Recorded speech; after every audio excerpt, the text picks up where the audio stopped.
జగిత్యాల జిల్లా ధర్మపురి మున్సిపల్ పరిధిలో మంత్రి అడ్లూరి లక్ష్మణ్ ఎన్నికల ప్రచారం నిర్వహించారు.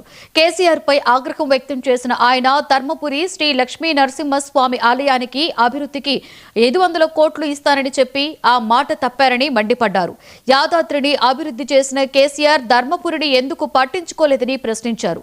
ధర్మపురిలో కాంగ్రెస్ పార్టీని గెలిపిస్తే గోదావరి పుష్కరాలకు అధిక నిధులు తీసుకొస్తానని హామీ ఇచ్చారు.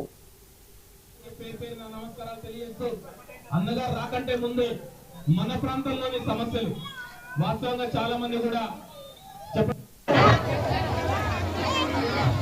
మన గోదావరి పవిత్రమైన గోదావరి ఇక్కడికి వచ్చి స్నానాలు చేస్తారు. మన కళ్ళ మొట్లే మన మున్సిపాలిటీ నీళ్ళు కలుస్తా ఉంటాయి. ఏ రోజు ఏ నాయకుడు పట్టించుకోలేదమ్మా. మేమే రాజులం మేమే మంత్రులు ఛాతి కొట్టిన నాయకుడు కూడా పట్టించుకోలే. మీ అన్నగా మీ లక్ష్మణ్ కుమార్ గా మీకు చేతులు జోడించి దండం పెట్టి చెప్తున్నామా. 24 కోట్ల రూపాయలు తీసుకొచ్చి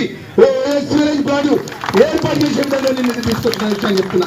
15 వార్డుల లోపల ఈ మున్సిపల్ వార్డు లోపల 1వ వార్డు నుంచి 15 వార్డు వరకు ఈ ప్రాంతానికి సంబంధించిన సీసీ రోడ్లు గాని, ఈ ప్రాంతానికి సంబంధించిన సైడ్ రైళ్లు గాని, ఈ ప్రాంతానికి సంబంధించిన అనేక సమస్యల విషయం లోపల సుమారు 30 కోట్ల రూపాయలతో గౌరవ ముఖ్యమంత్రి గారితో నిధులు తీసుకొచ్చి అభివృద్ధి కార్యక్రమాలు వివిధ వార్డుల లోపల ఈ రోజు ప్రగతిలో ఉన్నాయనే విషయాన్ని మనం చేస్తున్నా.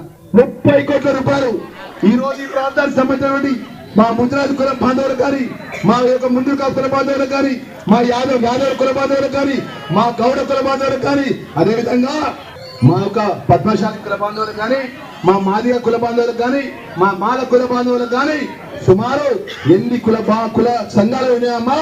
ఒక్కొక్క కుల సంఘం. సీఎం రేవంత్ రెడ్డి రేపు కరీంనగర్ జిల్లా